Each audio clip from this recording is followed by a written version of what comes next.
Hello বন্ধুরা, কেমন আছো সবাই? আশা করি আল্লাহ তাআলার রহমতে অনেক অনেক ভালো আছো। আজকে তোমাদের মাঝে আমাদের গ্রামের সকল বন্ধুদের নিয়ে ক্রিকেট খেলার সময় যে মুহূর্তগুলো সৃষ্টি হয় সেই মুহূর্তগুলাই ছোট্ট কিছু অংশ তোমাদের মাঝে তুলে ধরবো। তো ভিডিওটা শেষ পর্যন্ত দেখতে থাকো, আশা করি ভালো লাগবে। গ্রামের বিকেল মানেই অন্যরকম একটা শান্তি। গ্রাম মানেই মজার জায়গা। মাঠে সবাই একসাথে, প্রতিদিন বিকাল হলেই শুরু হয়ে যায় হাসাহাসি, চিল আর ক্রিকেটের জমজমাট আড্ডা। আমাদের এই ক্রিকেটে আইসিসি রুল চলে না, বন্ধুদের ইমোশনটাই বেশি চলে। কেউ ব্যাটিং নিয়ে সিরিয়াস, আবার কেউ শুধু ফান করার জন্যই মাঠে আসে। খেলায় আউট দিলে মানতে হবে না, কারণ গ্রামের ক্রিকেটে ডিআরএস মানে দূর থেকেই রায় সিস্টেম। খেলায় মজা যাই হোক, আসল মজা হচ্ছে এই মানুষগুলো একসাথে সময় কাটানো, হাসাহাসি করা আর ছোট ছোট মুহূর্ত এনজয় করা। একদিন হয়তো সবাই নিজের কাজে ব্যস্ত হয়ে যাব, কিন্তু গ্রামের মাঠের এই বিকেলগুলো স্মৃতি হয়ে সবসময় মনে থাকবে। ভিডিওটা শুধু একটা খেলার না, এটা বন্ধুত্ব,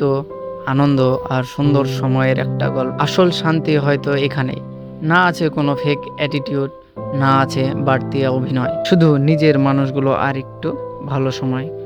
তাই যতদিন সময় আছে, প্রিয় মানুষদের সাথে হাসো, খেলো, স্মৃতি তৈরি করো, কারণ সময় চলে গেলে এই মুহূর্তগুলো আর ফিরে আসবে না।